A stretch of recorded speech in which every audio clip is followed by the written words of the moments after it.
All right, we're live. Welcome to Unethical Hoops, episode 11 with Drago and Bulletproof. We're talking about the first round so far and our thoughts on all of the series. So, welcome to Amir. Have you enjoyed the first round so far? Yeah, I mean, it's a nice little round. There's nothing really. Um, I mean, except for the Pistons versus Magic series, which I said before it started, or like after one game, that I do not think it's as obvious as people think because the Magic were good. They're just they had a bad regular season, but for a few years they were good, and I don't think they got worse.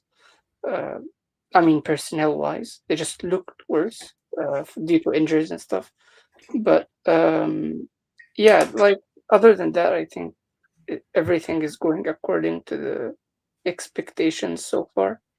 And yeah, like nothing is like I think the second round will be where the stuff start. The men separated from the boys is Yeah. in the second round. Not even in the West, I feel like we already know who the men are, in my opinion. But let's stick on the Magic versus Pistons since that's what we opened with a little bit. So I want to say that I think this series confirms one of my beliefs is that when not all regular season things transfer to the playoffs. And the two things I often highlight is for individual players, high minute totals often equalize in the playoffs because all the other star players also play a ton of minutes. And for teams, these high effort levels, like winning based on like effort, the possession game, rebounding, like defense based on intensity, I feel like that can often equalize in the playoffs if your offense can just be bogged down to what we've seen with the Pistons. Mhm. So I feel like the Pistons was a team that won a lot of games based on hustling, being overly physical, like over intensity with the other teams. And as soon as they met a team now, whether it's the eight seeded Magic, who probably weren't an eight seed, they were probably more a five seed if we're being real. And the Pistons probably isn't a one Mhm. seed, they're probably more a four seed. So it's more of a 4 or 5 series in in a certain sense, and where the Magic can just match these things because now we're in the playoffs. Like people aren't saving themselves for 82 games in the playoffs. It's like everyone's going full out. I feel like that's one of the things that can really equal out in the playoffs. And also the Pistons, they're in between a rock and a hard place. Either they play non-defensive players that can create space, like Duncan Robinson and so on, or they play non-offensive players that can defend, like Osar, he was amazing in the game on Saturday, game three. He was amazing on defense in that game. He made like 8 plays that almost made my jaw drop. But it's just like when you come down the other end, even if you just made an incredible stop, and Kate Cunningham has to play 1 against 5. It's just that's you just can't win. You just really can't win that way. And I think that's one of the flaws we've seen with this Pistons team. Yeah. I agree. I think the point you made right now about them being physical in the regular season, it's a very good point because usually the teams just increase the level of effort in the playoffs. Like every team, even the low effort teams, become high effort teams in the playoffs, and teams improve their defense and the whistles change and all of that stuff. So when if your edge is something that every team does in the playoffs anyway, but you're doing it in the regular season, if you cannot increase that in the playoffs somehow, if that's your limit, you're gonna struggle. But I also think the inexperience comes in as well. I was watching. I don't remember which game it was. They lost at the end after having a great start. But I think the inexperience is also a reason because let's face it, like it does matter. These things they you have to translate to it, and I think they got a very tough matchup in that regard because the Magic are also very physical and they have more experience. So even though they're a young team themselves, they also have experience. Like we've seen them before. So this is a team that is pretty much matching everything they can do, but they have more of like the things that they lack, like the spacing, which both of them have as a weakness, but the Magic are better. Um, the experience, again, both of them are young teams, but the Magic are more experienced. So it's like they faced a very tough matchup, in my opinion. Like maybe if they faced the Sixers, it would have been easier. But I still don't know. It depends on other factors. So yeah, I think the Pistons can be a good team in the future. I'm not counting them out entirely. I just think they need more time and more like pieces that they will acquire, not major pieces, but like tweaks to the roster that will help them in the future. Yeah. I feel like Jalen Duran has been absolutely pathetic this season. This season, not season, this series. Seriously. I would just think like he's just not like he's been out physical on offense by Wendell Carter, and when you're supposed to be an All NBA player, like the team's second best player, you're not that good on defense. Like that's a problem. Yeah, he was. He did have a lot of blocks in like game three. I feel like that looked kind of good, but I feel like he's just has some issues with like when he can't really overpower the opponent. There's nothing else to go to right now for him. So yeah, I feel like if we expanded a little to the east, I don't know if it's a hot take, but we can see if it's a hot take.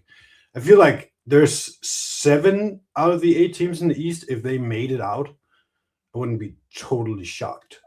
The only one I would the Hawks. I don't think they're making it out of the East. Like even like the Raptors and the 76ers. Like the 76ers looked amazing last night with Embiid back. And Mhm. it's so unfortunate for them that he had to miss like the first free game with a ruptured appendix. So Oh, I think everyone like as long as I feel like a lot of teams if they don't play the Celtics, I'm like I think I don't have no idea where this series is going. Like the Raptors could easily beat the Cavaliers in these last 3 games. The Pistons could even come back.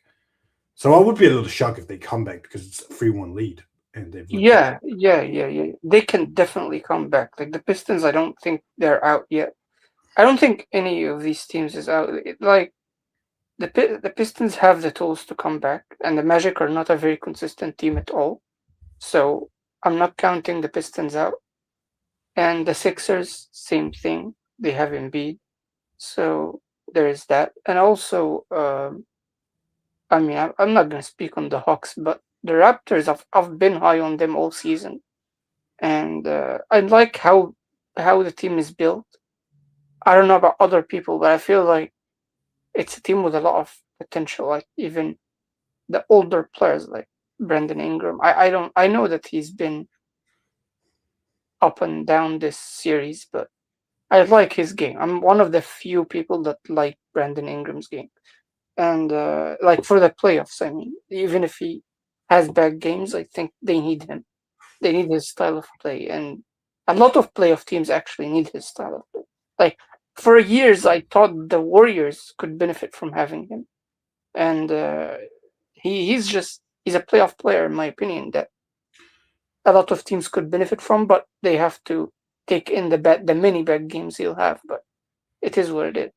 Yeah, Um, I think if we go to the Cavs Raptors series now, I think his issue, like, I think a lot of the both him and Scotty Barnes' issue is that none of them are meant to be the main half court creator right now.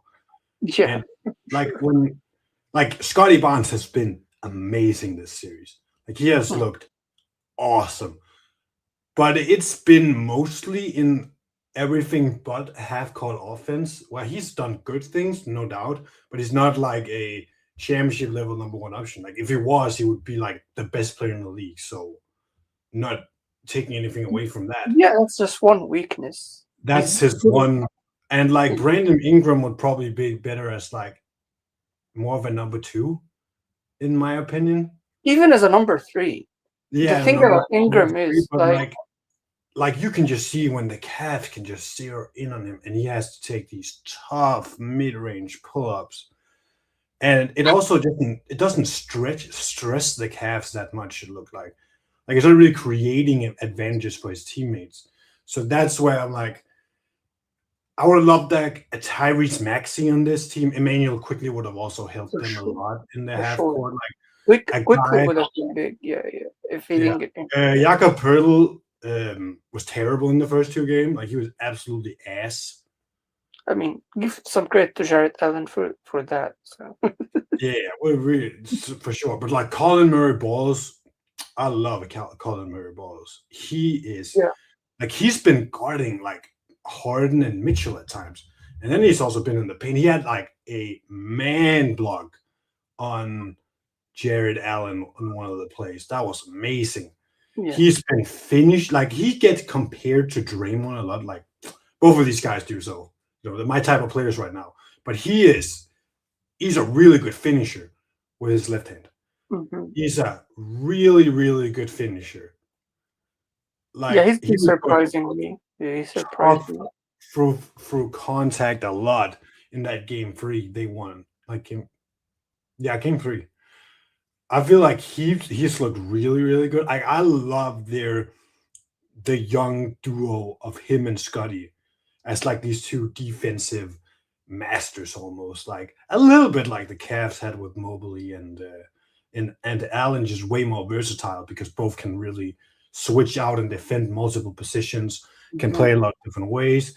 Also, like I love Scotty in the full court. He had a couple of positions game three where he just took the ball even after a make, and the Cavs tried to kind of pressure him, and he was just no, I'm way too physical for this. Just went right by the guy to the rim, no resistance, dunk. I feel like he has been absolutely amazing. Also on defense, he had some man plays like really good. Been locking in on like Harden and Mitchell. Been had a really good help position where he was guarding Harden and he recognized Mobley was going into his move, came off Harden and blocked the shot like from behind. That was a really good like I I can't say enough about him.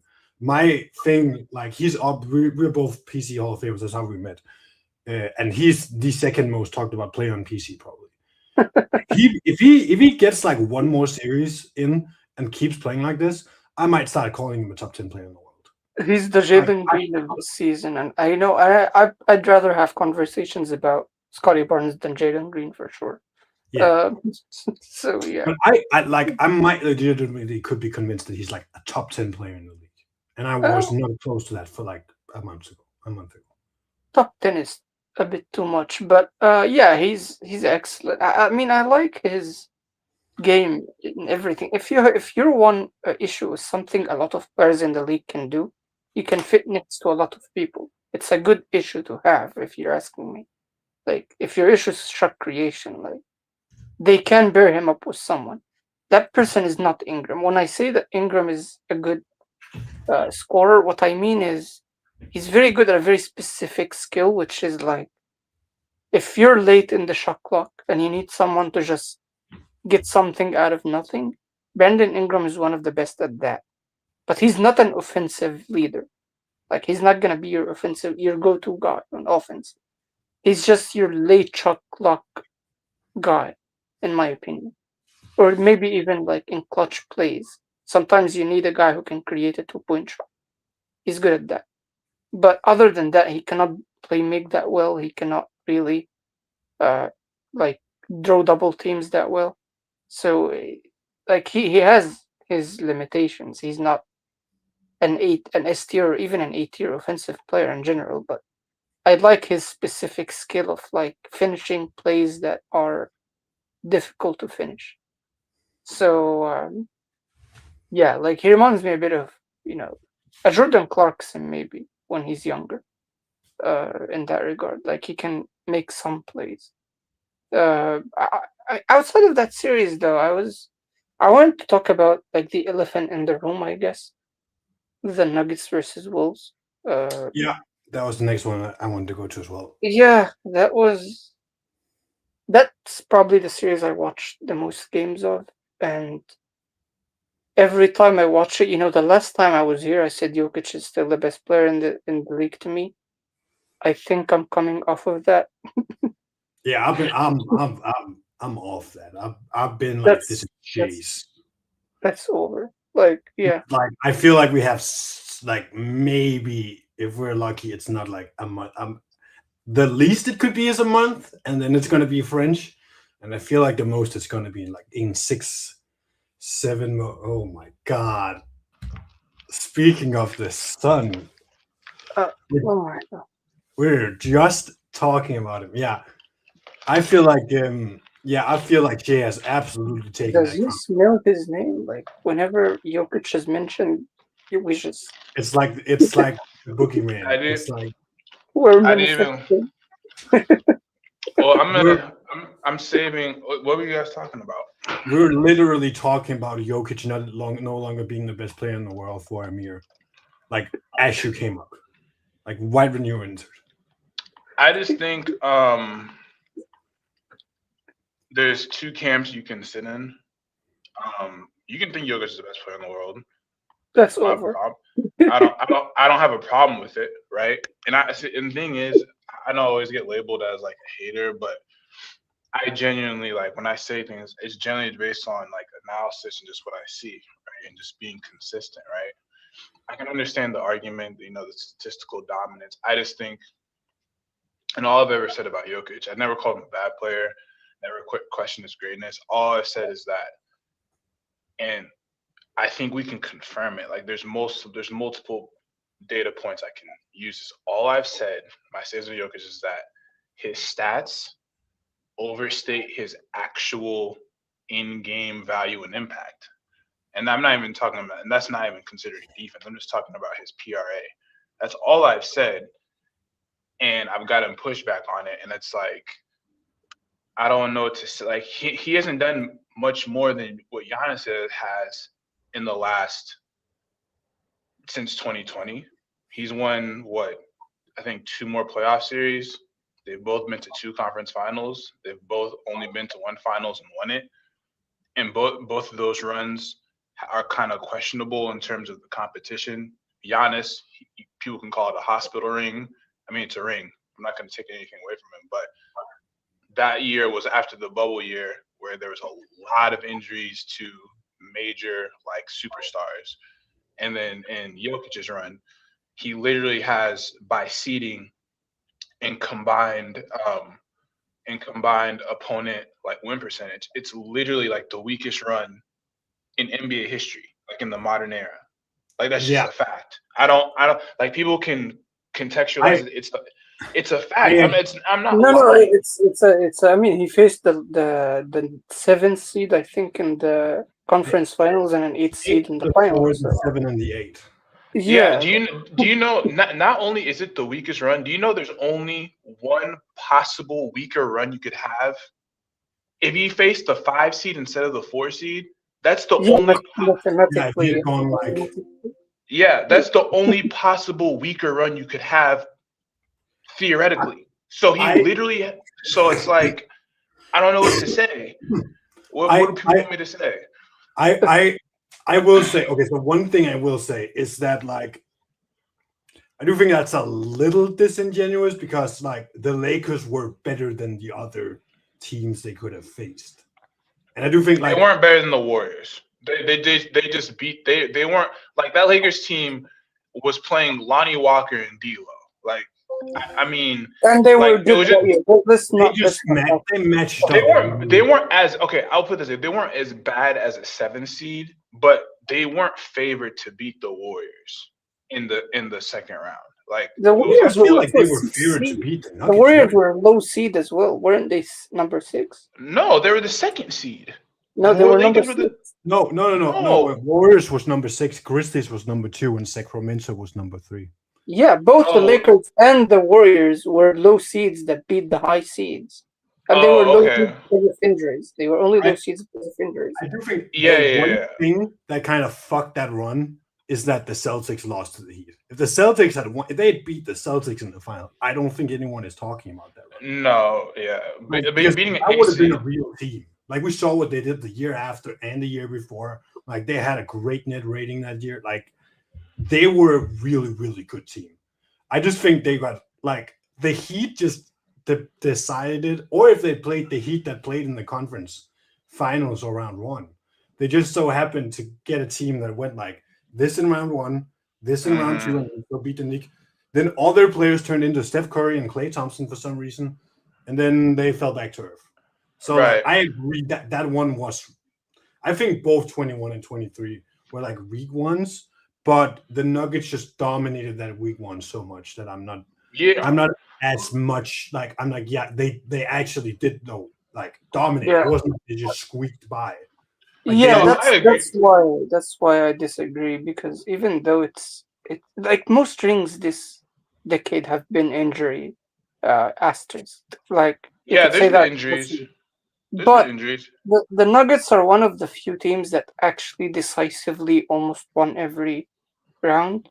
So even though they had a lot of even competition that injured. Phoenix series. I feel like they were decisive, and Devin Booker just turned into Michael Jordan for like a little Yeah, stretch. like it's one of those runs that at least it had a dominant team. Like the other teams, they faced injured teams and they still barely squeezed by. Like the OKC Thunder last year, they were supposedly the best team of all time. I mean, I've Hmm. heard that last year, and they still barely squeezed by two of the injury plague team they faced, the Nuggets Right. and the Pacers.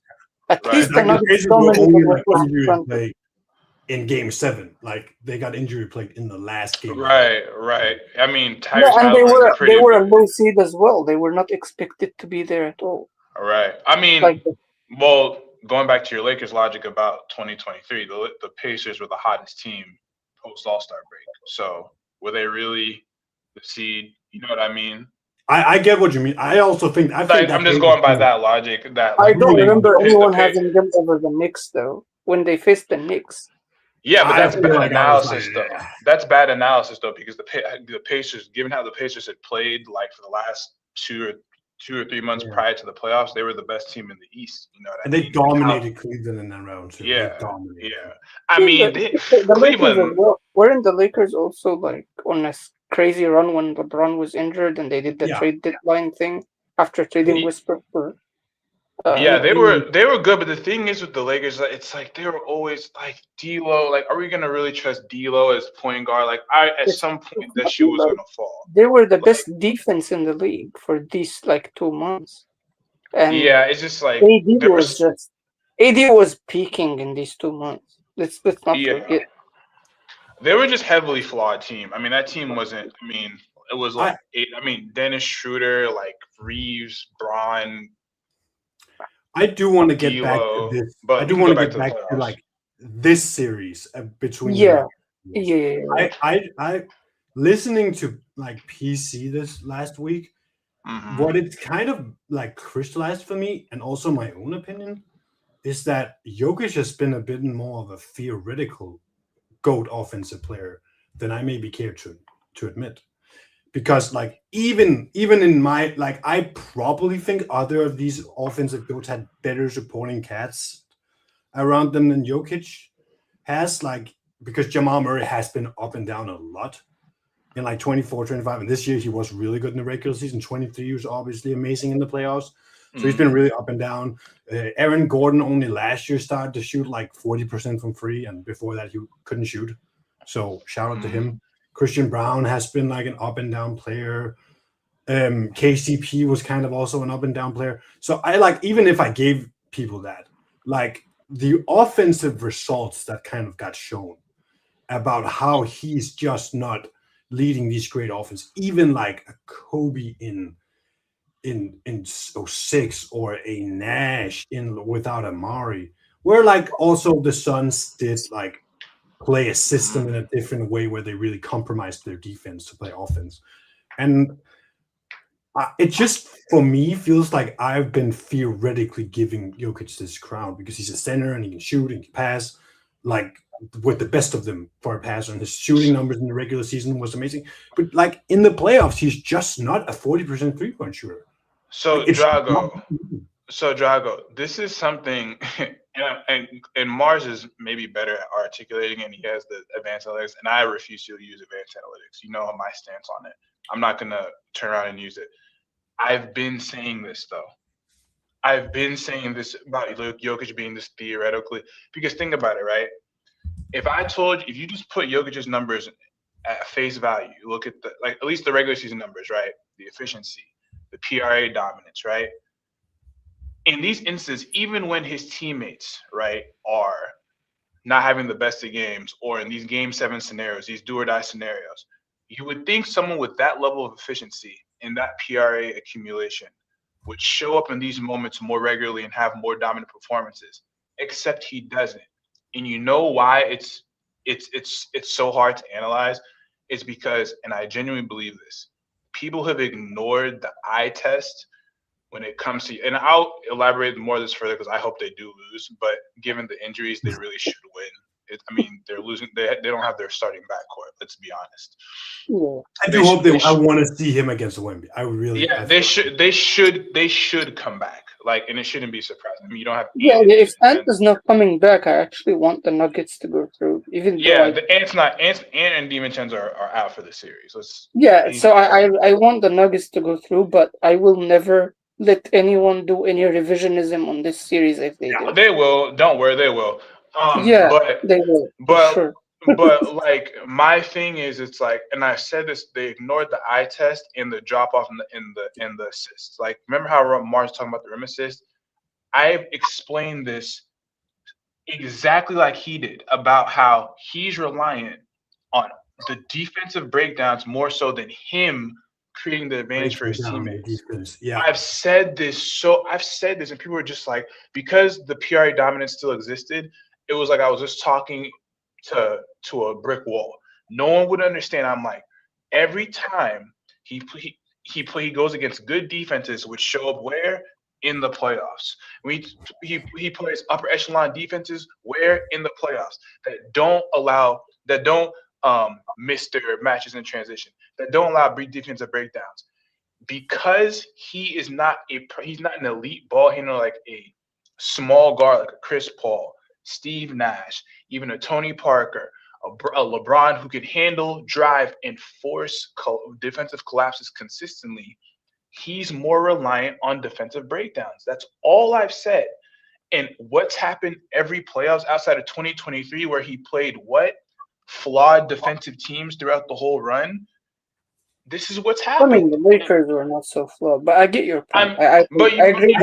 But they're essentially flawed. There's a reason that they had those seedings. I understand, like, you could say they're better than their seed, but at the end of the day, like, their seed is their seed. And what I've said, I'm like, this is what's happened routinely. And you know what Jokic fans are going to do? They're going to act like, oh, it's just this year. No, it was last year too, and the year before. And outside of 23, the year before as well. I'm like, I do think this year's more extreme. Yeah, this year is the worst version of it. This year is the worst version of it. But it's old. But this trend has always been there. This year is the worst and most apparent. But it's most. And then the other thing about Jokic's game, his shot diet, right? People see the efficiency and like, man, he can shoot from everywhere. He's a flawless. Like, again, I want y'all to remember what people were saying. Like, people are like, oh, why are you so hard on Jokic? It's because you guys decided to call this guy the greatest offensive player ever. Think of the guys we've seen in the NBA history. And y'all said this is the greatest offensive player. So now I have to apply the same scrutiny. He's shooting, 20% from three? Something like that? Yeah. Okay. I'll say, let me just take this from here. Go ahead. I want to say first what I agree with you on and what I disagree with you on so that we can yeah. So first of all, what I disagree on is specifically the playmaking. Because you're always making it seem like if your style of play is like outside in driving and then kicking it out, that's infinitely more valuable as a playmaker than finding someone under the rim because that requires defenses to make mistakes. Mm-hmm. I don't think that's fair, judging just by how often he finds an open layup. Right. So that's the particular part I disagree with you on. But other than that, first of all, I've been saying that about him as a scorer. The same thing you said. I don't think he's as good as people make him out to be. I think volume matters. I don't know how often I need to say this. This is like something I'll scream in the streets. Volume matters, people. You Yes, it cannot does. you cannot just in an era where teams are averaging like 115 points, you cannot be averaging like 24 points, Right. and because they're efficient, you just assume they will translate. No, they will not. You have to Yeah. actually be like, you have to actually show me what you can do consistently. But if Mm-hmm. you're going to get 24 points on sometimes hot 3-point shooting, sometimes your mid range is just not missing, sometimes you're using, like you said, like defensive collapses, I mean defensive mistakes, to like make a layup, and you get to 24. I mean, we've seen, what was his name, the dude that just had a hot game from Ayo three? Dosunmu? No, no, not Uh, Ayodosung, the guy from uh the Nuggets. oh, Spencer Jones. Yeah, Oh, yeah. any player in the league right now can do that. Like Malachi Right. Flynn had Right. 50-point game. We cannot And just mid rely. range. I mean, I get that Jokic is not a one-game guy, of course, but his IQ is high enough, and he gets enough touches to get Right. 24 points. He can be like half as skilled as he is and get 24 points. The thing is, I dislike when people act like, oh, like this efficiency means if he increases his volume, even if it falls by like 5%, it's still efficient enough so he can get like 30 plus in any given night. No, he can't. That's not how it Yeah, works. that's not his game. This is That's not, not his game. yeah, this is not a math equation. He's just not a scorer. He can score few points very efficiently, but he cannot Mm-hmm. score a lot of points when just by He choosing can to. score many points, but not the most points. Like he Right. Yeah, still like He's scores 27 or he something. cannot be aggressive. It's not that he's passive on purpose. Yeah, he does sometimes, but he cannot be aggressive. His game is not the kind of game, and this is the part where football is talking about like collapsing defenses. That's not his game. He cannot just create his he shot at will. can And if he you cannot can create the shot at will, yeah, exactly. yeah, Exactly. if you cannot Like create your he shot at will from like from your hot spots, I'm talking about his hot spots. which If is you in the cannot create your interior. shot at will, Yeah. yeah, from your hot spots, then you're not going to be like 30 plus whenever you need to be. Right. You're going to do it sometimes when your opponent allows you to, but you cannot get to it at will. Like we've seen, for example, LeBron. A lot of people criticize LeBron's ISO game, but we've seen LeBron go to like 35 points when he wants to. Like 40. he does Like when he wants to. Yeah, when he wants to, he can get to it. KD, we've seen him when he wants to, he can get to it. Kobe, Steph, like, Yeah, all of and I'm these not, and guys. All, you know what the thing is, yeah, because so they can live off a shot diet primarily from the perimeter. Like I'm not saying Jokic can't shoot because he can, but the thing is, if his shot diet, like whenever you see Jokic take 7 threes in a game, that's when you should be worried as a Denver fan. That's a yeah, bad sign. You know what I mean? It's like that's not a good sign because if his yeah, shot diet is primarily jump shots, not floaters, yep, actual jump shots like face up game. ah, and he's probably yeah. it's not going to be a good night. I have like 5 minutes left before I get to me. So the last thing I wanted to say was like, we'll see how the rest of this series goes. I really don't think Minnesota has a chance. They don't have too much of their offense is not enough. Um, and honestly, like this is probably what's plaguing Detroit right now. Unfortunately, they don't have enough offense, and Cade is not efficient enough as an offensive player for the build of their team. Um, Who do you have this is coming out of the East? I want to ask you before you leave. I don't know. We're No, having this no. I no. I'm conversation. seriously. I really don't know because every team in the East is like very flawed. Like Yeah, it's weird. I can't tell you who's coming out of the East. I And really they're all can't. very close. They are all very close. It depends on matchups, who beats who. Yeah, But any team can beat like 4 of the other 8. like all these are going to 6 and 7 games. Let me put it that way. Outside of maybe this Hawks series, like in the second round, I'll be surprised if any of these series from moving second round on go less than 6. I'll be surprised. Would you love to see Embiid like make a run? I would love to. He's one of the best like offensive players. I would love to see it. I don't know if he will because of his body, but Yeah. I would love to see it. Boston, you've had enough chances, and I hate Joe Mazzulla's. I hate Boston's approach to basketball, bro. All they do is just chuck threes, like. I agree. Yeah, I hate the Celtics. And it's in not general, like and this team is making me hate them more. Like that's crazy. and it's not even off of like good ball movement. It's like, oh, it's like a numbers game. You know what I mean? They're just like, we're gonna get up 53s and hopefully we hit 20 of them. Yeah, it's Like, they remind me of the 18 Rockets, but without a Harden. Like that's just what they do. Yeah, at least the 18 Rockets had a little bit more like ethical approach to it, bro. The Boston team, they just just throw it up at the rim. Hopefully it goes in. Like Derek White. Yeah, somebody's gonna be hot tonight for sure. Let's try everyone. Right. Somebody's gonna be hot. Right. And the thing is, when it's not working, they don't deviate. They just keep throwing up to BS. That's how they lost to the Knicks last year. Do you remember Even that though they game have where they have the personnel to like. Also, I they will have say Dylan Brown. And, the Knicks did last year like come back from down 20 twice. No, but Drago, that's why. That game. I didn't even need to look at I didn't even need to look at the record. That was the game that the Celtics broke the record for threes attempted in the game, and it was obvious, bro. They just kept chucking. I was like, dude, if y'all just ran offense, you guys would have easily won this game. But they didn't. They just kept throwing up threes, and I just kept seeing the lead get smaller and small. They had, bro. I agree, and I do think, but I also do think there's ways to shoot a lot of threes, but it being in your offense, like where it's more in right. rhythm threes. Like somewhat like in game 2, I think it was game 2 they lost really badly to the Sixers. Where I was looking at some of the clips afterwards, and I'm like, these are just bad threes. Like exactly, they're not. It's not like they're scheming their offense around threes. Right. The problem is the threes they're taking is terrible. Like it's they're gimmick threes. Just Tatum just pulling up randomly, like instead of if you got it in the offense, like a driving kick, normal spot up, right? Like get all of that, then it's like okay, I feel like then you can get up 50 threes, and I exactly like if the Warriors shoot 50 threes with Clay and Steph, then I'm like, oh, okay, you're good because these are like threes they can take.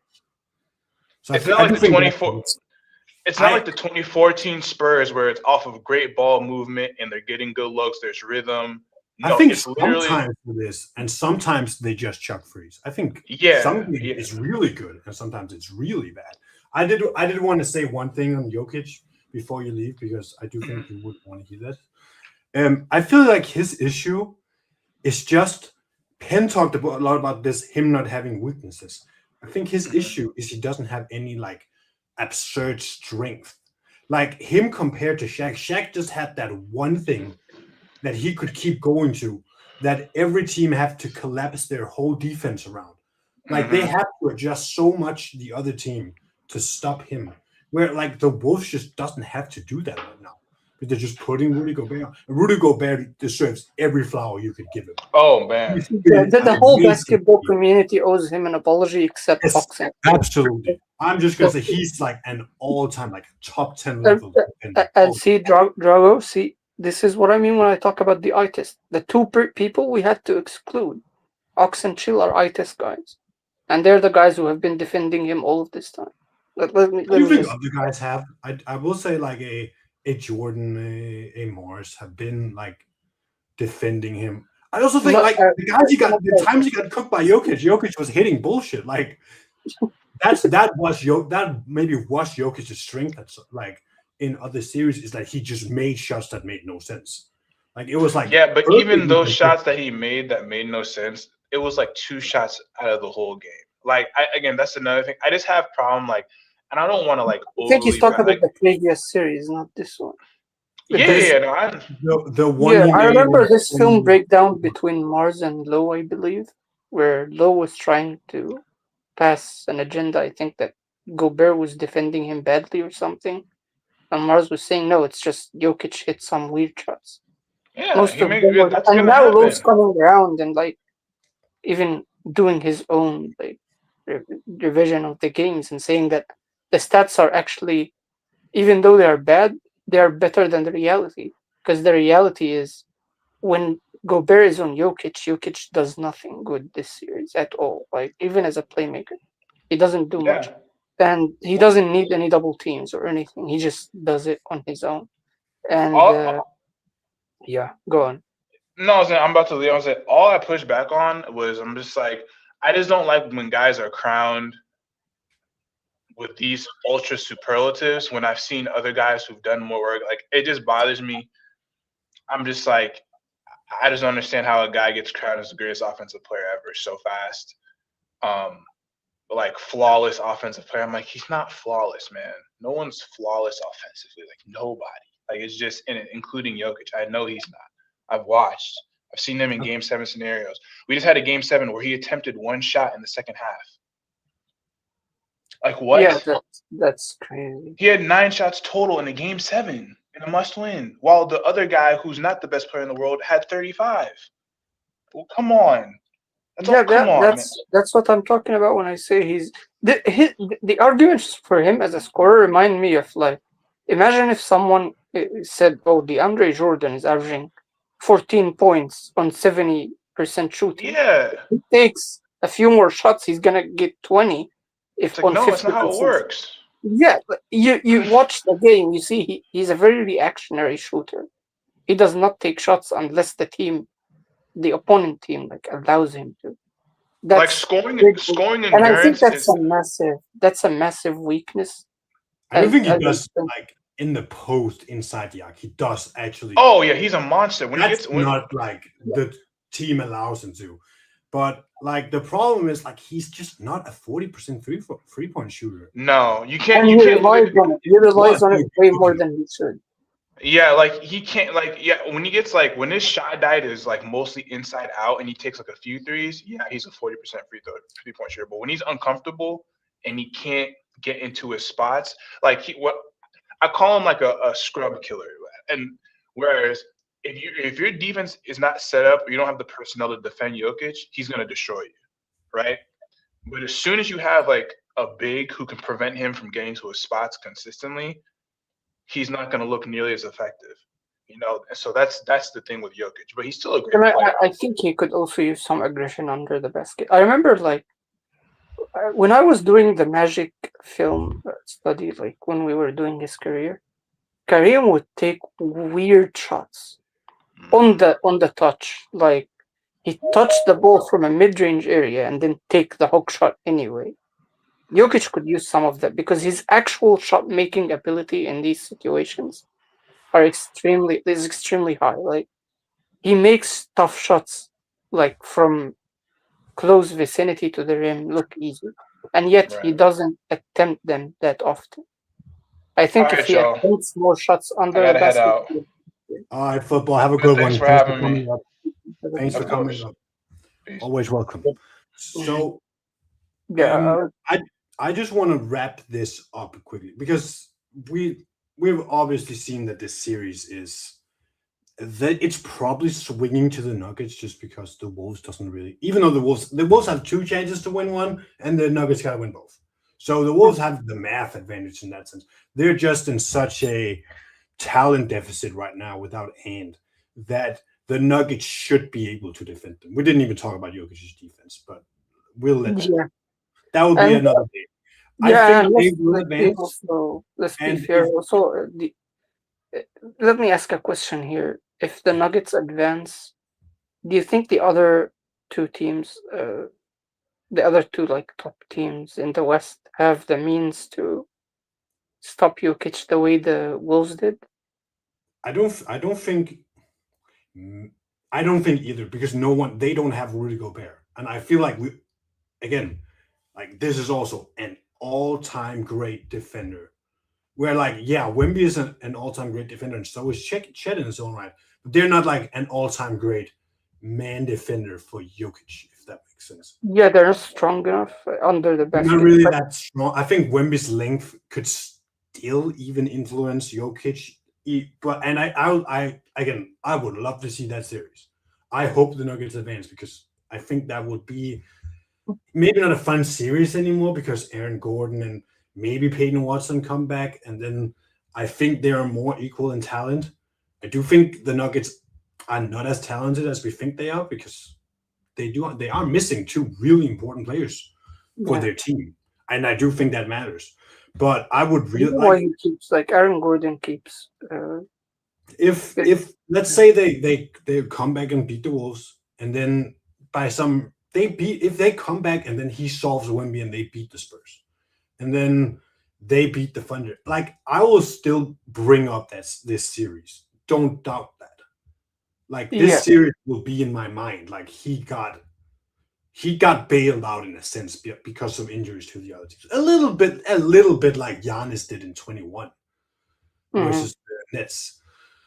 But I will also be like, well, he did also play three amazing series afterwards. Even if they lose to the Thunder in 7, he's amazing. Then I like he played great after this. Like he can still make up for a lot of these things, but this series will exist in my mind.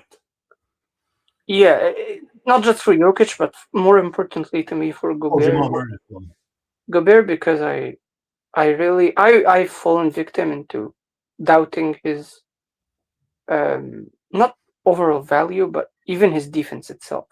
Because there are some people who were talking about how they'd still rather have him on the court, and I did agree with that because I believe if you're that good defensively, I'm one of those who say there's no such a thing as a player who is, even if he's the best defender in the league, if his offense is that bad, he's not playing. Like I've seen Lowe, for example, say, "Oh, if Ben Wallace played today, he wouldn't start because of how bad his offense is." I disagree with that. I believe that if you're a good enough defender, you can be on the court no matter how bad you are offensively. Um, Unless you're Mitchell Robinson from the free throw line.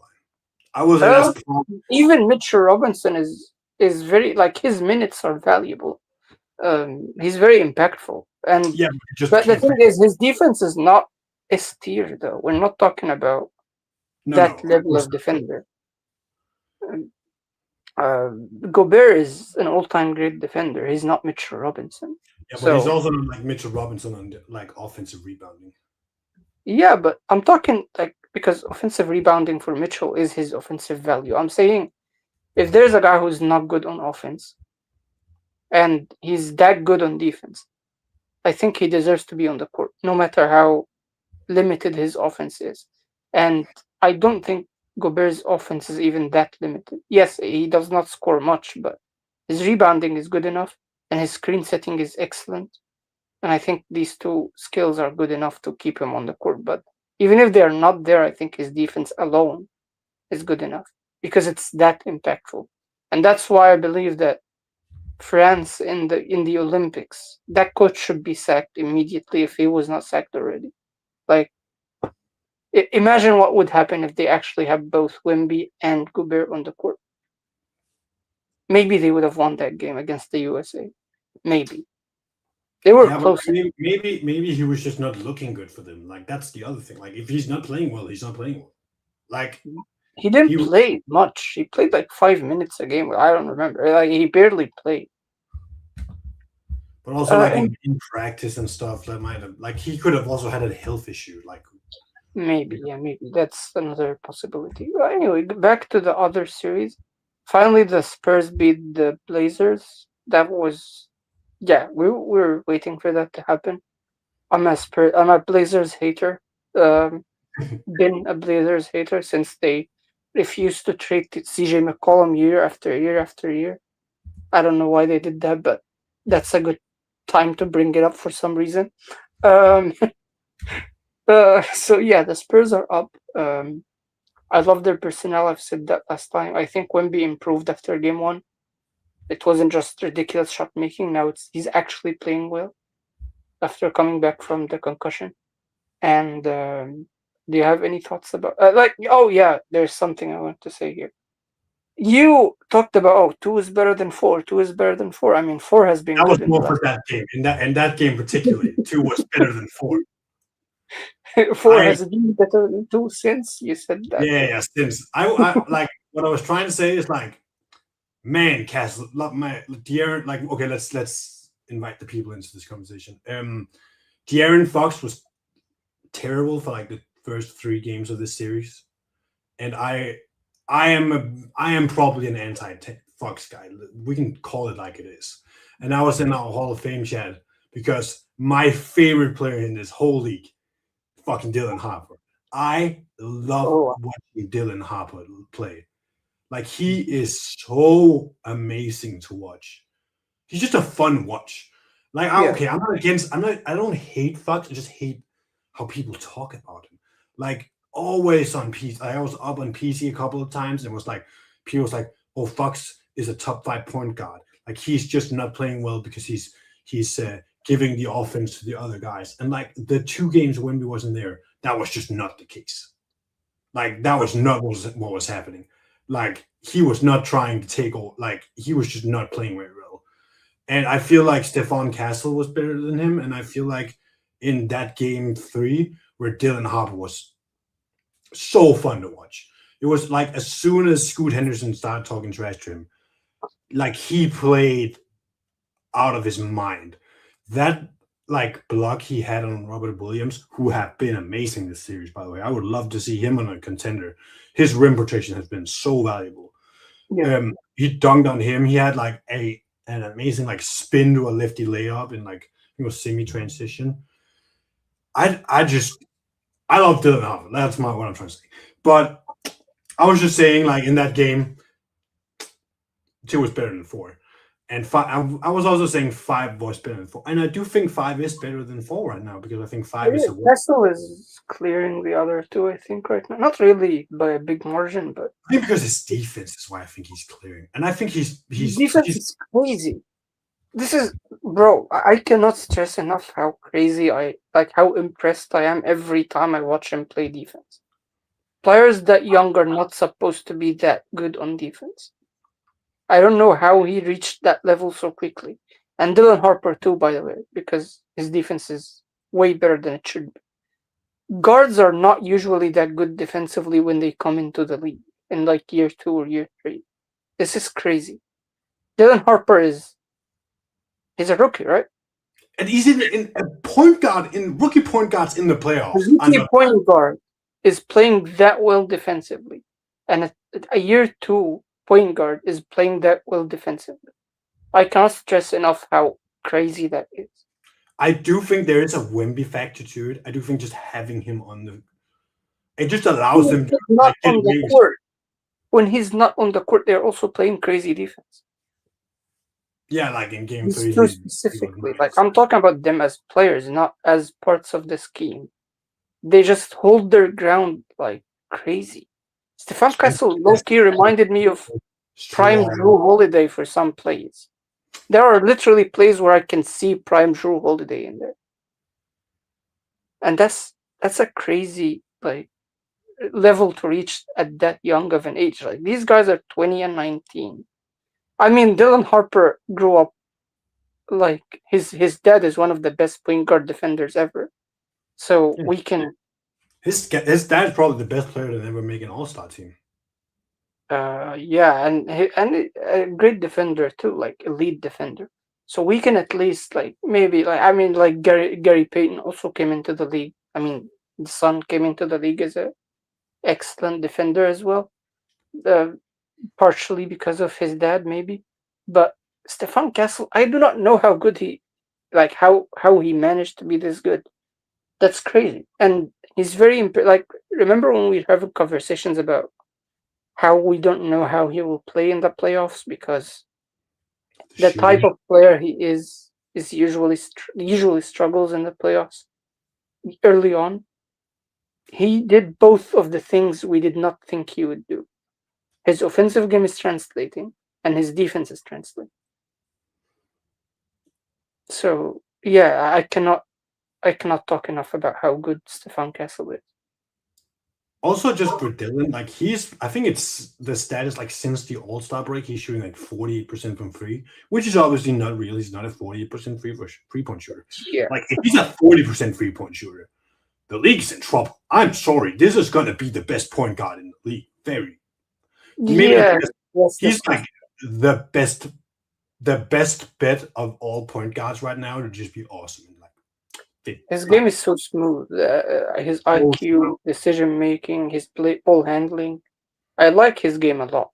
And he's I also see some. exactly what the team needed, like a point guard you could pair with Wimby and throw him lobs. Like he's the perfect fit. And then they also have Castle, who's this amazing athletic freak, just like get to the rim with bully. And like I do think we do need to talk about the alien in the room, and that is the Wimby problem. He's played like 3.5 games, Mhm. and whenever he's on the court, the Blazers just can't score inside the paint.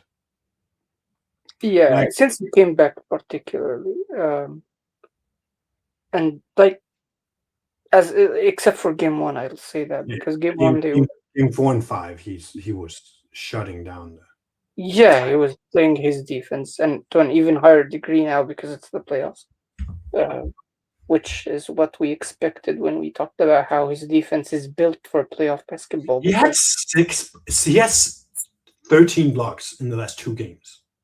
yeah, and the Steelers like he's I don't know like when he's on the court, I feel like the fear factor that was not there in game one came back, and I don't know how teams are going to deal with that now because the playoffs are a bit slower than the regular season. When you cannot beat him with quickness, there's nothing you can do. He's there. If he's there, he's there. There's nothing you can do about it. And unless you're the Celtics, which is a very nonchalant team, I don't know if any other team is like that nonchalant about, you know what, let's just ignore the basket and take like 63s. I think. I think the Wimby problem and how people handle him when they have the ball is it's like how we see people try to handle Steph, where they just have to make up these insane rules. In a sense, how people also try to handle Harden, where they're doing just insane stuff. LeBron, MJ, like those are the players I will put Wemby's defense with. Like where people have to just shack, they have to go to such extreme lengths for and rules that just don't count against anyone else. Like what you do against Wemby, you don't do that against anyone. Like he is this insane like math problem. I don't know whatever to call Yeah, it. he forces teams to get out of their comfort zone. That's Yeah, what. like Yeah, and it's that like yeah, we mentioned four players. And when I was talking about the top 10, I mentioned four players like that for me. I said it's Bill Russell, Shaq, Steph, and Tim Duncan. These are the four I've seen that are the best at that. Of course, like on defense, it was Bill Russell and Tim Duncan. On offense, it was Shaq and Steph. So yeah, like Tim Duncan is the last player I've seen who made teams play a completely different game plan. I mean, like the Heat were a jump shoot. They suddenly became a jump shooting team with Tim Duncan on the court. The Heat was. That was yeah. I mean, LeBron had to get hot in game 6 and 7 to beat him. That says something. Mario Chalmers had to have a 29-point game. Uh, there was and seeing Wimby in a Spurs uniform brings me deja vu. Of course, there's like he does it with way more flash than Tim Duncan, but I think it's the same result, which is the crazy impact and the fear factor. Teams feared Tim Duncan. They did not drive to the basket. Tim Duncan did. So yeah, that reminds me of him. But Wimby, like I said, he's way flashier and he'll give you more highlights. His offense is better in terms of like versatility and He's scary. I don't know. Like he might be already the best player in the league. Like I've said that in terms of impact, but I said that it has the minutes asterisk. Now it's What's I he don't been know. playing minutes these last couple of games? They also been blowing out. He's playing 34 and 33. I don't know what he played last night. Let's see. What did he play? Because they've also been blowing out like the Blazers in the games he's been playing, which is also like it says something about the one game he doesn't like he misses a lot of the game they lose, and the other game they play him really close.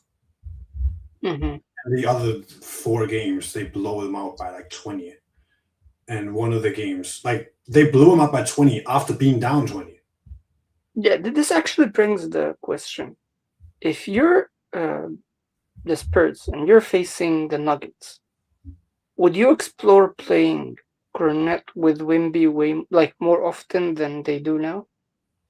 I would to have him defend Jokic and then have Wemby off him. Yeah, I'd love to. I think putting Wimby on Jokic kind of cancels some of his impact because Jokic could just stop taking shots and try to play make for players under the basket. And again, these guys are young. They could miss some rotations and stuff. So I'd rather have Wemby roaming and someone else on Jokic. And the only player for that is Luke Cornet. They also could go with Kelton Johnson. I think they did that a little bit in the big Saturday night matchup they had. So I do Yeah, think he could be an option. Keldon Johnson is great. I'm extremely high on him. I don't like. I've said that very early in the season as well. He's one of my favorite players in the league. I love his energy. His energy level is crazy. I think it's part of the reason maybe that these guys are like the young guys are matching that energy. Keldon Johnson is just he does not stop running. So yeah, he could be a very good like body to throw at someone that is bothering you. You know, like you could put him. I You think could give him hero. the issue You could with give him. going French vanilla, which is the Wemby Quinnet lineup. Now that I'm thinking about it, I think the issue is they want to be able to score, and I think that's gonna be a problem for them if you have both Luke and Wemby. I do think that it makes their offense kind of awkward in the games I've seen. They Not also really. did it a little bit in the Christmas Day game against the Thunder, and just in the instances I've seen them go with it, I just feel like their offense kind of gets awkward. Where maybe they can just make up for it by just going at Jokic every play, and Yeah, that's what I was about to say. They're a because slashing team. They're a slashing team, and they're playing against a team with no rim protection. if you're the That Nuggets, then that you would can. be that would be a legit criticism if it was any other team, but not Who's the Nuggets. who's on Wemby and who's on Wemby and who's on Luke Kennett if they go with that, if you're the Nuggets in your opinion. I do not know how to. You against the Spurs, you need rim protection because they have a lot of runners. Like Dylan Harper can attack the basket. Castle can attack the basket. Wemby can attack when he's given. And also they don't have any like stoppers after KCB left. Since KCP left, I think he's been their biggest loss. They have not added like a legit ISO defender that can just stop anybody, and they do not have the personnel to defend that team. Like a slashing team like that, they do not have the personnel to stop them. I think what they would just do is like would they put I think they might put Jokic. I think they might if it's like Luke Wimby, let's say Castle, Fox, and Kilton. I don't know. I just threw out a name. Maybe Vasil. They could go like double big three guard. I think they might try to put Jokic on Castle and just gap like crazy on everyone else. Because I do think that's a thing people could go to where they put their center on Castle.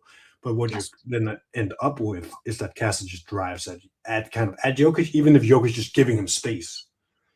Then it's still gonna be like that. The other thing would be putting Jokic on Luke Kennett.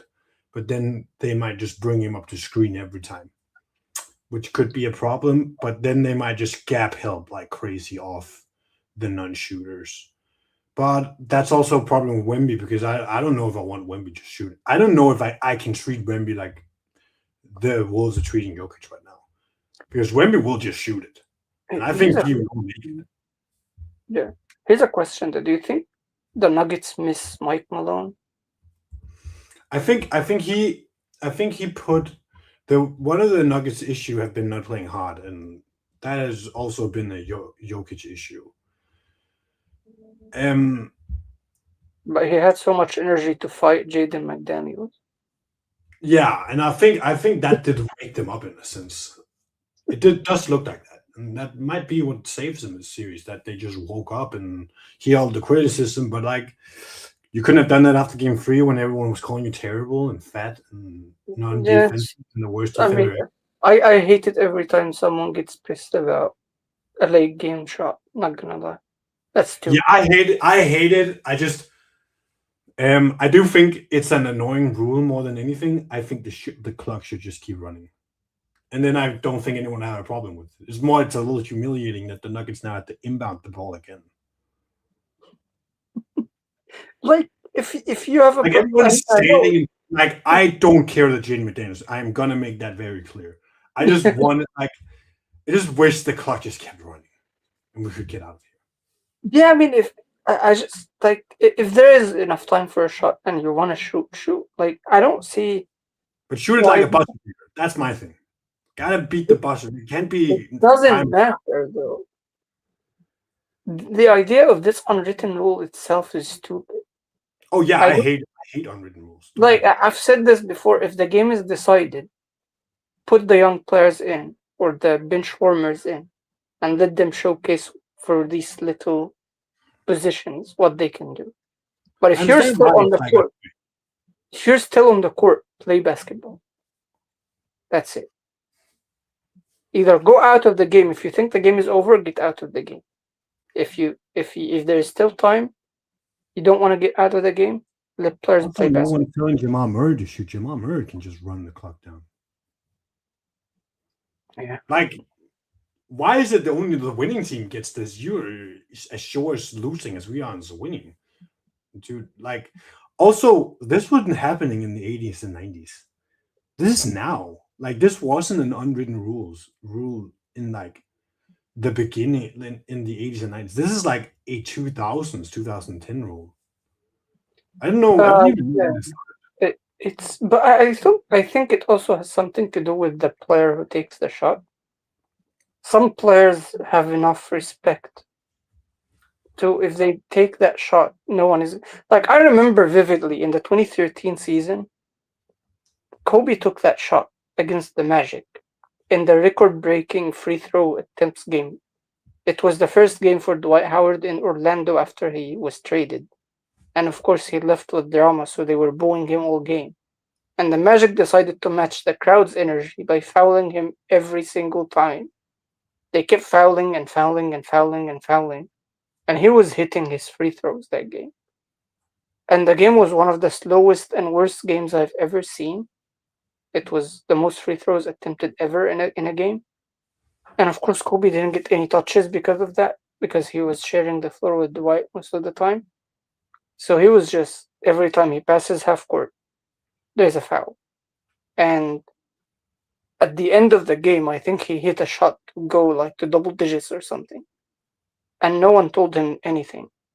The Magic lost the game after hacking Dwight for 40 minutes straight. And no one told Kobe, oh, you cannot take that shot. I don't remember anyone like complaining about it. Yeah, I'm with you. I hate it in baseball. I hate it in everything. I hate unwritten rules, like the plague. Tell that to any German team in football, whether the national team or like Bayern Munich. If they're up, they're going to score. Like they're not gonna stop scoring. Yeah, so I think that was. I mean, Germany versus Brazil, they kept scoring. They didn't stop scoring just because They're winning. The only place I get it is football, in like American football, because it's like when one team is just up and they can run down the clock, even if one team is down, I'm like, just run the clock down. Let's get out of here because it's so physical, and like the injury, like the chance of injury is so high. There, I do get it. Like I understand like why we have that Because kind of it's your written sport. rule. Yeah. Where it's just okay, take a knee, get out of here. Like it's so because it's so physical. Like on any Mhm. place, someone could break their leg in a very serious manner, even if we're not playing that hard. Like it is. I do get some of these. Like okay, let's just get out of here. But Yeah. In basketball, I believe that the starters should just get out of the game and let these two positions be played by someone else. Yeah, let's move on from that series. I think we've talked so, for so long about it. Yeah. is there any other series you want to talk about? Is there any other series to talk about? I think we've covered most of them. I mean, there is no need to talk about the Thunder versus Phoenix. It's over, and it was over before it began, so there is no reason to talk about it. The Rocket. This would be our only chance to talk about either the Rockets or the Lakers. Do we want to talk about? Oh, I forgot. I Oh, completely. no. I have one thing. Bronny James has owned an apology. I'm sorry. Oh my He's god. been, like he had like 9 minutes where he was +4 in an NBA playoff game. He's the Okay. 55th pick, and everyone was just raking on that pick like it was the devil who made it. Everyone is talking about like how I am better than Bronny or something. Like, I'm sorry, he gave you 9 minutes in the playoff game, hit a three, and had an alley from his dad. I feel like he like just that made the 55th pick weird. I get the Lakers and the Rockets are not serious playoff teams. They're like maybe 2 8 seeds if we're stretching it a little bit. But Bro. like even gave you playoff minutes against a team that's game planning for the playoffs with like Amen Thompson, Sengun, like who's a two-time All-Star, whatever. We all Bro, been the we wanna see last time we had an episode was 10 days ago, and you're talking about Bronny James hitting the layup. Okay. I do feel like he's actually been giving them some good minutes in the play. He's playing over Dalton Connect. He's playing over the first round pick Shout out to him. from that He draft. does play with a lot of heart and effort. I'll give him that for sure. He I'm doesn't not like. saying he's some He doesn't. superstar. I'm just saying I'll always root for players who play this hard. I'll always do that. So I think like the chill comparison of like Gary Payton Jr. I mean, he's not as good as him, but if he can get to that level, that would be great. yeah, Gary Payton Jr. is like one of the best guard defenders ever in like 2022. And he's like generally speaking, even until now, his energy is always a plus for his team. I love energetic players. I think you can never really, uh, like you can never say, "Oh, I don't want to have an energy guy on the team." There's always a time for players like that on the court. When, like, for example, if your shots aren't falling, you can put him to get like an offensive rebound or like a steal on a passing lane, or these things are things that he can do. Like we've seen him do it. So I think he can, like, if he can improve enough to for that to be a consistent thing, he can be in the NBA for a while. And Let's I all always agree. root for that type of player. Is always one of my favorite like role players. Kilvin Johnson is like that, but he can score more. So people don't talk about that part of him enough. Do do you have anything? Do we want to do first team all playoffs, or maybe that's if we go again in the weekend, we could probably do it there when more of the series are wrapped up. The NBA has a new the tanking proposal is almost out, And where it's it's gonna be. Did you see it? I mean, the three teams not getting any Oh yeah, any. the top three teams have a lower odds on the number one pick than the next teams have. That's one of the proposals. And it sucks. I like it. I do I like it. I like it because it mirrors like in like soccer relegations, where the bottom three teams are really trying to avoid ending up in that. So I my gripe about this, I think maybe this is more of a next week thing, next episode thing, but I my gripe has always in the last couple of years have been like we just don't know, like the standings don't show you who the bad teams are because right now the worst the lowest win teams are the most shameless teams. It's not Yeah, actually I like mean the the worst team. Wizards Let's not forget that the Wizards have Trey Young and Anthony Davis on their roster. and LA who they just did not play in games. Yeah, Alex Sarr, but I mean, people didn't forget he exists. But I think most people have forgotten that Trey Young and Anthony Davis exist in the league. These guys were like top 20 players in the preseason rankings, and they're both playing for the same team, and it's the worst team in the league. I'll just leave it there. So that team got 83 points scored on them by a 15 points per game player. So yeah, like that's shameless. Like, that's crazy. But I think all of the proposals we've made here were better than this, whatever they came up with. I still think lowering the number of teams with an actual chance to get a top two pick is still the best option you can go with because no team tanks for the third or fourth pick. I mean, this season there are three players, but most seasons, most classes don't have three superstar level uh, prospects.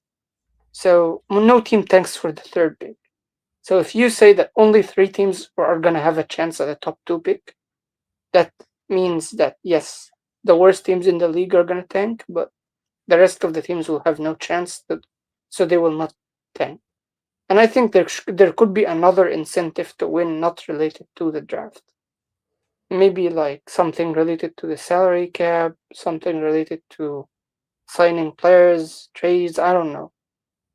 They could have another incentive that separates like the fourth worst team from the 10th worst team. But I don't think it should be related to the draft. Unless you just want to flatten the odds, like every team has the same odds, but the worst two teams have the two picks, and that's it. I I will say I like most of what they came up with actually. So I think we have a big disagreement here, which is I don't know, good to talk about. But I like that they have this relegation zone now, whereas the We bad can teams talk about that actually after. Yeah, we can talk about that after the have. season, I think, because Yeah, that's my opinion. After, so I like that. I like the flattening the odds. That was one of the proposals I was kind of looking at. I like that they're picking more of the picks now, where it's not just the top four picks. It's like the top 12 picks are getting drawn from the lottery. The protection removal is also really good, and yeah, that's I that. just need to see what they're doing with the play in odds. That's the thing where I'm really in doubt. But I think we'll be on in the weekend, and then there I think we will do our all first team all playoffs so far, and maybe also second team all playoffs, but We definitely didn't first even team do I first want to team do. regular season, but yeah, Nah, we can talk about it and maybe we can talk a little bit about the awards coming out because a lot of the award winners have been decided, and there we can get through talking about what we would yeah. have picked. Are the weekend games this I week think that's a good later avenue. or early? They haven't gotten it out, but there will Mm, definitely be less games this weekend because they are yeah, what's it called? Because there's less games. Yeah, they are to be determined on all the games right now. yeah. So We'll we'll wait and see. see. Yeah, if it's early, we can just do it on Monday or something. We'll see. Yeah, we'll try to be on either weekend on Monday, but we'll definitely Yeah, have an episode coming out I in mean, the our time coming zones. I five think days. we both love weekend games for that reason because we don't have to stay up late or wake up For way too sure. early. So yeah, that's I don't want to miss any game, even if it's like meaningless games. I still want to watch them. If they are early. So Yeah, I'm planning on that too. All right, let's get out of here. PC's already started, so I'll probably go out there over there and watch a little bit. To everyone watching, we actually had a few viewers I saw. So pull up next time. It'll be on Bulletproof channel. If you want to subscribe, we would love that to get a notification whenever we go live. And come join us at some episodes. So we'll be on Bulletproof channel either Saturday, Sunday, or Monday, depending on when the games are this weekend. So have a good one, Amir, and have a good one to all of you out there. Yeah. Peace out.